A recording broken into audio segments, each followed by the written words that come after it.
Well, how does it feel knowing that the Edgenouth Cup is in the building and you guys are one win away from lifting it? Yeah, it's an awesome feeling. I mean, this group is really resilient, and we're really excited to kind of play tonight. And we know Spokane's going to come ready to go, and it's important for us to kind of play our game style. And yeah, it's exciting. You mentioned resilience. How has your team been able to embrace that next man up kind of mentality with some star players out of the lineup? Yeah, I think there's a lot of guys who love to step up and love stepping up in key moments. And, for those guys who kind of weren't in the lineup, for them to kind of stay in the conditioning, playoff conditioning, and for them to kind of just pop in right into the finals and play Game 3, Game 4. Those are hard things to do, and it isn't easy. And for them to be noticeable players on the ice and make an impact is a huge thing. When you look at previous series victories, is it true what they say about the last game being the hardest one to win?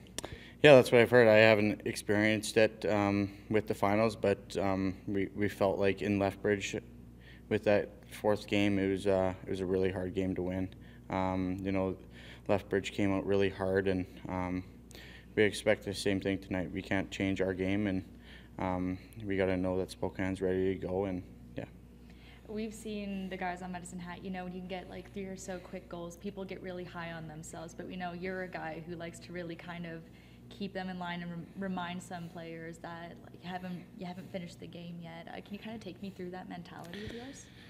Yeah, it's just a never quit mindset, really. When we get up one, sometimes through the season we kind of got a little bit complacent, and that's what we don't want to do. We want to stay hard and stay focused, and the term we kind of use is take their souls. And it's a mentality that there's no quit, and we got to keep pushing no matter what.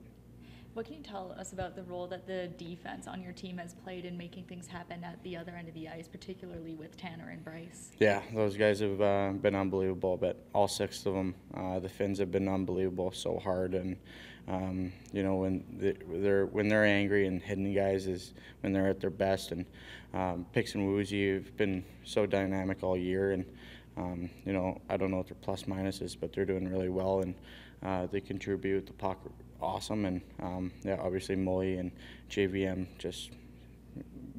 they've been key guys for us. Obviously Molly's JVM's a bigger guy, but really is committed to the team. He blocks lots of shots, and Molly, you obviously see his skating, and it's pretty unbelievable to watch and be a part of. And those guys have been key parts to this series and in all the series. But for those guys to kind of shut down their top line and do what they're doing is good. Your older brother got a chance to win a championship in 2019 with Prince Albert. What do you remember about the intensity of going to watch those games and having him clinch it in the end? Yeah, PA's barn was it was electric for them to kind of for me to kind of see them cheering on my brother, and it was just an unbelievable feeling. I still get that little feeling from our fans. They travel down 10 hours, and they're just so committed, and it's just unreal to kind of play in front of our fans, and it's just a great feeling. Did Ozzy have any advice for you going into today? No, he just said, no, not really. Just I think what he would tell me is keep it the same. Make sure your guys are ready, and just keep it the same.